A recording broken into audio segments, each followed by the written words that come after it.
Hello everyone.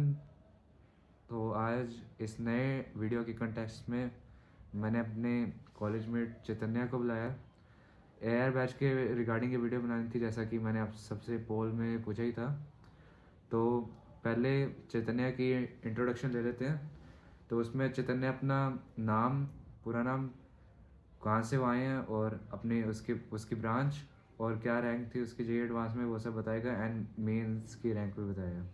तो hello Chaitanya. Hello Arjun, hello everyone. Myself Chaitanya Malhotra, I am from Bareilly और मैंने IIT Kanpur में statistics and data science branch ली है। मेरी एडवांस में रैंक 1121 थी and JEE Mains first attempt 99.91 percentile. Second attempt में मेरी रैंक थी 1466। तो बहुत ही अच्छा एक्सपीरियंस रहा, काफ़ी कुछ सीखने को मिला मुझे। तो चैतन्या पीडब्ल्यू में एआर बैच में थे, तो मेरा यही एम था वीडियो को बनाने का, क्योंकि पीडब्ल्यू में एआर बैच की इन्फॉर्मेशन किसने ज़्यादा दे नहीं रखी है ऑनलाइन। तो आई गेस अगर किसी भी जूनियर का वीडियो देख के भला हो जाए, वो एआर बैच में चला जाए, वहाँ टीचर से इंटरेक्ट करे, तो उसकी भी जेई जर्नी काफ़ी स्मूथ बन जाएगी और काफ़ी अच्छा वो प्रोग्रेस कर जाएगा जेई में। तो पहले मैं चैतन्या से पूछूंगा कि वो एआर बैच में इनरोल कैसे हुए, मतलब क्योंकि हम सब आज सब जानते हैं कि हम पीडब्ल्यू की नॉर्मल बैच में पढ़ते हैं, अर्जुना, लक्ष्य एंड वरुण सो जो आता है वो, तो या प्रयास में पढ़ते हैं हम। प्रयास का भी एआर बन गया अब तो मतलब हमेशा ये डिफिकल्टी आती है कि मतलब सबको पता होगा कि टीचर से डायरेक्ट इंटरेक्शन तो नहीं हो पाता। तो मतलब एआर बैच में ऐसा रहता है कि टीचर से डायरेक्ट इंटरेक्ट कर पाते हैं। मेरे को थोड़ी बहुत इन्फो है, लेकिन चैतन्य मेरे को इसके बारे में थोड़ा और बताएगा। तो चैतन्य, आप एआर बैच में आए कैसे, पहले ये बताइए। तो बेसिकली जब मैं 11th में था तो मुझे इतनी नॉलेज नहीं थी एयर बैच के बारे में, तो आई लेट इट गो। मतलब 11th में नॉर्मल बैच से ही पढ़ा। एयर बैच के बारे में मुझे इतना आइडिया नहीं था, but when I came to class 12th तो एयर बैच का मतलब अराउंड जून के अराउंड टेस्ट होता है, तो मैंने वो टेस्ट क्लियर किया and I got into air batch. Around जुलाई से स्टार्ट हुआ था और एयर बैच लाइक वहाँ पे टीचर्स आपको लाइव मतलब पढ़ाएंगे, आपको जूम मीटिंग होगी वहाँ पे और आप उनसे इंटरेक्ट कर सकते हो डायरेक्टली। जो भी आप डाउट्स हो उसमें पूछ सकते हो। देखो, नॉर्मल और एयर बैच में ये फ़र्क बहुत बड़ा आता है डाउट सॉल्विंग का, कि आप नॉर्मल बैच में आप डाउट सेक्शन होता है ज़रूर, बट ये श्योरिटी नहीं होती कि आपके डाउट्स क्लियर होंगे, क्योंकि हर बंदे बहुत, के डाउट क्लियर नहीं होते हाँ, ऑब्वियसली। और कितने सिली डाउट्स होते हैं हम देखते हैं। बट एयर बैच में आपका डायरेक्ट इंटरेक्शन टीचर के साथ होता है। इवन आप मतलब व्हाट्सएप पे भी आप उनसे कनेक्ट कर सकते हो। तो ये बहुत बड़ा एडवांटेज रहता है एयर बैच का, कि आप चाहे जूम मीटिंग के थ्रू हो या फिर व्हाट्सएप के थ्रू आप टीचर से इंटरेक्ट कर सकते हो, और मुझे बहुत हेल्प करा ये। तो तो मैं पूछना चाहूँगा कि जैसे इन्होंने अपना एयर बैच के बारे में बताया कि कैसे ये इनरोल हुए, तो टीचर स्टूडेंट इंटरेक्शन उसमें कैसा रहता है और कैसे उसमें टेस्ट एनालिसिस वगैरह टीचर बच्चों की हेल्प करते हैं, वो मैं पूछना चाहूँगा चैतन्या से। हमारे रेगुलर टेस्ट होते थे, लाइक जैसे कि एक हफ्ता हमारा मेंस का हुआ, अगले हफ्ते एडवांस का, फिर मेंस एडवांस ऐसे ही चलता रहता था। टेस्ट का लेवल अच्छा था। जब बैच चलता था तो जो हमें लाइक हमें जो पहले टॉपिक्स पढ़ाते थे एक दो हफ्ते पहले के, तो वहीं से सवाल आते थे और पेपर का लेवल अच्छा होता था। तो उसके थ्रू हमें पता चलता था कि हमारी वीकनेसेस क्या है, स्ट्रॉन्ग पॉइंट्स क्या है। बेसिकली वीकनेस पता चलती थी कि हमें इस चीज़ पे हमें और फोकस करना है और मेहनत करनी है और क्वेश्चन लगाने हैं। और जब टीचर के साथ अपने डाउट डिस्कस करते हैं तो ऐसा नहीं होता कि ओनली आप टेस्ट देने से आपको ये पता चलता है कि आपकी वीकनेस, आपके कौन किस टाइप के क्वेश्चन गलत हो रहे हैं। टाइम मैनेजमेंट भी बहुत इंपॉर्टेंट होता है। किस क्वेश्चन में, किस टाइप के क्वेश्चन में आप टाइम दे रहे हो, किस सब्जेक्ट में आप कितना टाइम दे रहे हो, तो वो चीज़ भी आप एनालाइज कर सकते हो अपने टीचर के साथ। कि जैसे मैं पहले फिजिक्स कर रहा हूँ, पहले केमिस्ट्री कर रहा हूँ, फिर मैथ्स कर रहा हूँ। मैथ्स के लिए मेरे पास टाइम बचता नहीं है कभी कभी, या फिर कभी पहले मैं मैथ्स कर लेता हूँ, फिजिक्स केमिस्ट्री मतलब ऑर्डरिंग ढंग से नहीं हो पाती, आप टाइम मैनेजमेंट नहीं कर पाते। ये बहुत बड़ी प्रॉब्लम आती है स्टूडेंट्स के साथ। बट आप टीचर्स के साथ डिस्कस कर सकते हैं प्रॉब्लम एंड वो आपकी हेल्प करेंगे। तो ये तो बात होगी टेस्ट एनालिसिस की। तो अब मैं ये पूछना चाहूँगा इनसे कि जैसे हर बार लक्ष्य के बैच में भी डाउट्स आते थे बच्चों की कि सर लेवल का क्या फ़र्क है, लेवल का क्या फ़र्क है। तो उससे काफ़ी डिस्प्यूट्स भी हुआ था क्लासेस में।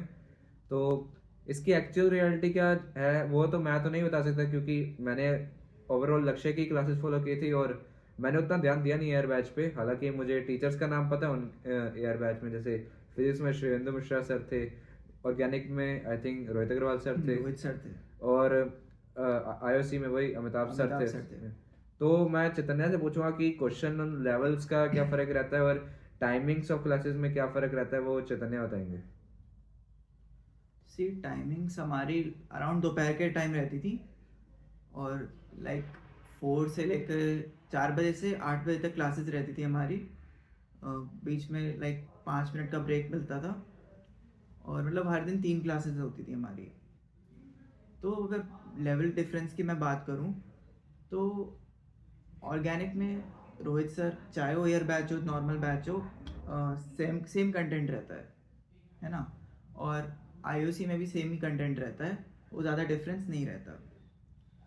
मैथ्स में बेसिकली हमें होमवर्क मिलता था, हम सॉल्व करके आते थे, डिस्कशन होता था, वो बहुत अच्छा डिस्कशन होता था, हमारे काफ़ी कॉन्सेप्ट क्लियर होते थे, काफ़ी डाउट क्लियर होते थे। बट नॉर्मल बैच में भी अच्छा कराते थे उसमें, बट वही है डाउट सॉल्विंग का हाँ, थोड़ा इशू मैथ्स में रहता काफ़ी है। इंपॉर्टेंट रह जाता है कि मतलब स्पेसिफिक हाई लेवल के क्वेश्चन में जैसे प्रूफ कैसे करना है सर, तो उससे एडवांस की मैथ्स काफ़ी अच्छी होती है। हाँ, प्रूविंग क्वेश्चन में बच्चों को बहुत डाउट आता है कि क्या ये इंपॉर्टेंट है कि नहीं है, बट अप्रोच मेकिंग के लिए बहुत इंपॉर्टेंट रहता है ना। फिजिक्स। हाँ फिजिक्स में जैसे नॉर्मल बैच में रहता है कि they will go very basic, then धीरे धीरे जाएंगे, है ना। बट एयर बैच में थोड़ा लेवल हाई रहता है, ये मैं इसमें थोड़ा ऑनेस्ट रहूँगा, एयर बैच में थोड़ा लेवल हाई रहता है। मुझे भी प्रॉब्लम आई थी काफ़ी स्टार्टिंग में कोप अप करने में, बट धीरे धीरे टाइम निकला और थोड़ा सेटल हुआ मैं। बेसिकली मुझे भी जब मैं एयर बैच में आया मुझे भी काफ़ी डाउट्स थे कि क्या होगा कैसे होगा, मतलब मैं नहीं था, मेरे और मतलब मेरे अलावा और भी बच्चे थे एयर बैच में, और पीयर प्रेशर होता है कि ये लोग मेरे से अच्छे होंगे, ये बहुत कुछ दिमाग में चलता है। तो सेटल होने में थोड़ा टाइम लगता है, प्रेशर भी होता है कि इतने लोग तुमसे आगे हैं, इतने लोग तुमसे पीछे हैं, वो सब रहता है दिमाग में। बट तो धीरे धीरे सब सेटल हो जाएगा तो वो सही हो जाएगा। फिज़िक्स में लेवल अप रहता था, मैथ्स में डिस्कशन काफ़ी अच्छा रहता था, और बाकी केमिस्ट्री में कंटेंट सिमिलर रहता था। Physical chemistry specifically. हाँ फिज़िकल केमिस्ट्री, सी फिज़िकल केमिस्ट्री जब हम एयर बैच में थे तो इतना बचा नहीं था पोर्शन, तो इतना सिग्निफिकेंट पार्ट एयर बैच से नहीं कर पाया था, वो मैंने नॉर्मल बैच से ही करा था। फैजल सर उन्होंने बहुत अच्छा कंटेंट दिया है फिजिकल केमिस्ट्री का, तो वैसे मैं रिकमेंड करूँगा कि फैजल सर से ही पढ़ो पीसी। तो इसमें रहता है जैसे कि मेरे को भी काफ़ी डाउट्स रहते थे, मेरी फिजिकल केमिस्ट्री काफ़ी वीक थी और उसका थोड़ा नुकसान जेई एडवांस में भी मेरे को हुआ।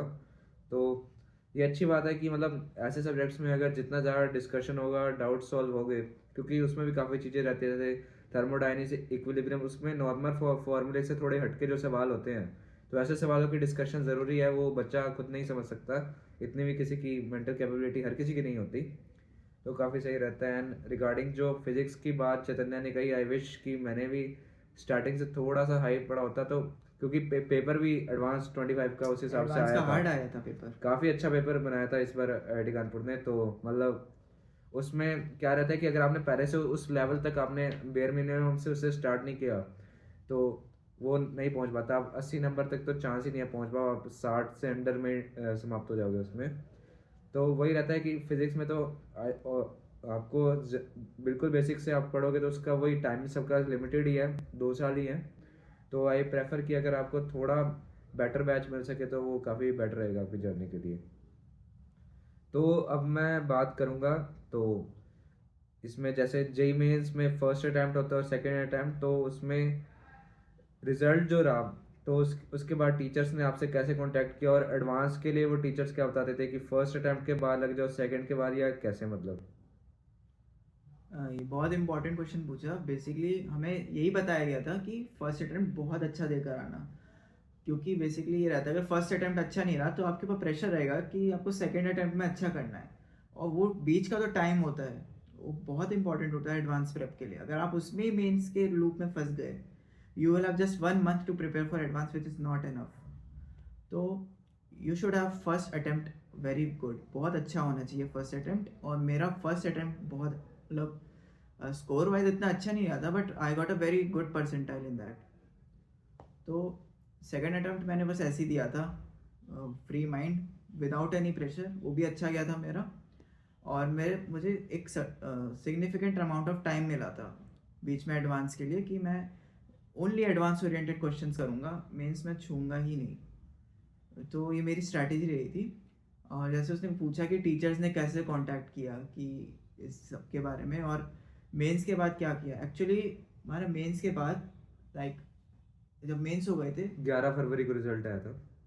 नहीं रिजल्ट से पहले ही हमारा लाइक जब सबके सभी शिफ्ट्स खत्म हो गए थे, तो हमारा एयर बैच एडवांस के लिए डेडिकेटेड आया था। ओ हाँ, तो उसमें बेसिकली हमको PYQs देते थे और लाइक और भी कुछ एक्स्ट्रा क्वेश्चंस वो कराते थे हमें, जिससे कि हमारा थोड़ा ब्रेन ट्रेन हो सके अकॉर्डिंग टू एडवांस। तो फिर अगले दिन क्लास में वो डिस्कशन होता था, और हमारे जो भी माइंड में डाउट्स होते थे या फिर जो भी एडवांस लेवल की थिंकिंग होती थी, अप्रोच मेकिंग हो गई, वो सब क्लैरिटी के साथ हमें समझ में आ जाता था।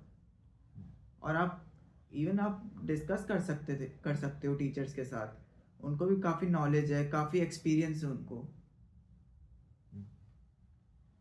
तो यही है कि बात तो ये सही है कि 1 महीना काफ़ी कम रहता है एडवांस के लिए। अब काफ़ी बच्चे देख के मतलब कंफ्यूज होंगे कि यार नहीं, हम तो स्टार्टिंग से एडवांस के पढ़ रहे थे। तो बात तो चैतन्य ने जैसे सही की कि एडवांस के लिए ज़्यादा टाइम मिलना चाहिए, लाइक 4 महीने मिलेंगे तो उस कंटिन्यूस लूप में अगर जब आप मॉक टेस्ट दोगे एडवांस के, तो वही एक्चुअल तैयारी मानी जाएगी। ये नहीं कि हम भैया हम तो स्टार्टिंग से एडवांस के क्वेश्चन कर रहे थे, वो कर रहे थे, वो सही बात है, लेकिन वो कंसेप्ट कहीं ना कहीं आप 2 साल में भूल भी गए होगे, उसका टेस्ट एनालिसिस करोगे, वो कंटिन्यूस लूप में एक चीज़ होना, वो एक अलग लेवल ऑफ प्रिपरेशन है। जबकि सिर्फ आप एडवांस के क्वेश्चन करना और आप मेंस की तैयारी करते हो एडवांस के क्वेश्चन करना, तो वो ठीक है, वो उससे काम चल जाता है। लेकिन रैंक अगर आपको अच्छी लानी है तो आई थिंक आपको ज़्यादा टाइम चाहिए होता है एडवांस के लिए।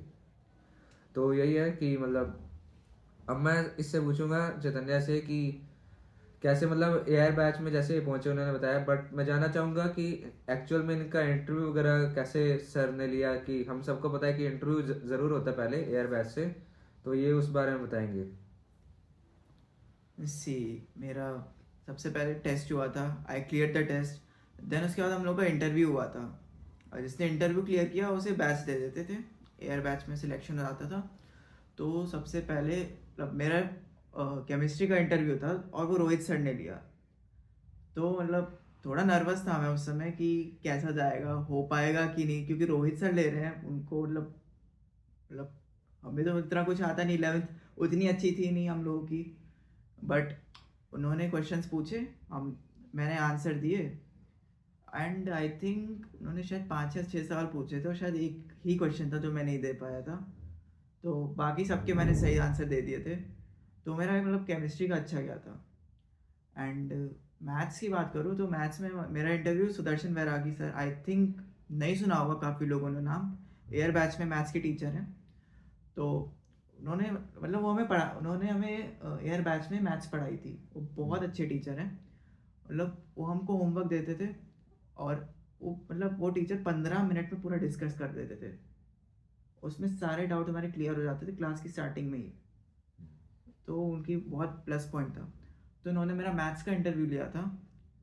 लाइक एक क्वेश्चन ऐसा था, उन्होंने मुझे 2 मिनट सोचने को दिए थे कि इस क्वेश्चन पे सोच लो। मुझे 10 सेकंड पहले, जस्ट 10 सेकंड पहले मुझे पता चला कि इसमें ये अप्रोच लगेगी, और आई मतलब crack that question. Then physics का हुआ था, शिवेंदु सर ने लिया था। तो उसमें भी उन्होंने क्वेश्चंस पूछे कुछ, उन्होंने थोड़े हिंट दिए थे और मैंने आंसर दे दिए थे। थोड़ा एक दो जगह मैं थोड़ा फंबल कर गया था वहाँ पर, बट मेरा ओवरऑल इंटरव्यू अच्छा गया था। और मतलब अगर इंटरव्यू अच्छा भी नहीं जाता उतना, फिर भी हो जाता है, ऐसा कोई मतलब टेंशन लेने की बात नहीं है कि एयर बैच में नहीं हुआ तो मेरा क्या होगा आगे। आई थिंक नॉर्मल बैच भी अच्छा है, उससे प्रिपेयर कर सकते हो। बट फ़र्क कम्युनिकेशन का आता है टीचर के साथ, वो एक प्लस पॉइंट रहता है एयर बैच में। तो ये बात तो रही कि एयर बैच की जर्नी कैसी रही, रिजल्ट कैसा रहा। तो अब मैं पूछना चाहूँगा चैतन्य के अलावा इनके जो पीयर्स थे एयर बैच में, एयर एडवांस 2.0 था तुम्हारा, D1 था डी मेरा बैच। D1 था इनका बैच, 1.0 था आई थिंक 12th में। तो उनके इसके पीयर्स का रिजल्ट कैसा रहा बाकी का, इनका तो आप जानते ही हैं, तो इनके पीयर्स का कैसा रहा वो इनसे जानते हैं।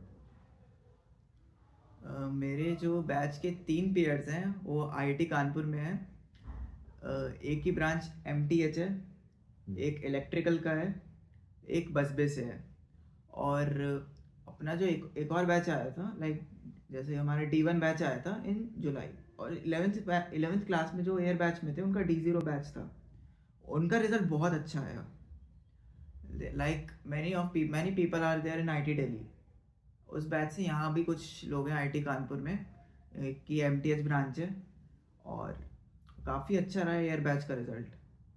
लाइक मैनी पीपल, एक की 283 रैंक मुझे ध्यान है, और बहुत सारे लोग ऐसे जिनकी 300 400 में से रैंक आई है।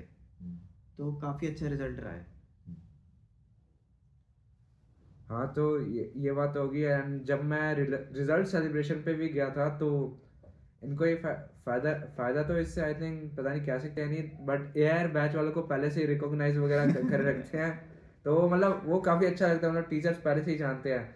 हम वहाँ पे गए सर जानते ही नहीं है, तो वो थोड़ा अजीब सा लगता है, बट स्टिल काफ़ी मतलब एयर बैच में मतलब होने का काफ़ी फ़ायदा रहता है। ऐसे आप टीचर को पर्सनली जानते हैं एंड वो आपको व्हाट्सएप नंबर देने से भी ऐसे इतराते नहीं अगर आपके पास प्रीवियसली नहीं है तो वो एक अच्छी चीज़ रहती है। एंड कॉलेज लाइफ भी एक स्टूडेंट लाइफ है यार, तो आप कहीं भी उनसे अपना पूछ सकते हो कि यहाँ सर मैं स्ट्रगल कर रहा हूँ वगैरह। तो वो इन हैंड ओवरऑल स्टूडेंट की हेल्प भी करना चाहते हैं, ऐसा नहीं कि सिर्फ जेई तक, वो लाइफ में भी काफ़ी कुछ सिखा के जाते हैं। तो ये थी बात चैतन्य के साथ वीडियो की। तो आपको कैसी लगी गाइस वीडियो में, कमेंट एक वगैरह। चीज़ से एंड करना चाहूँगा।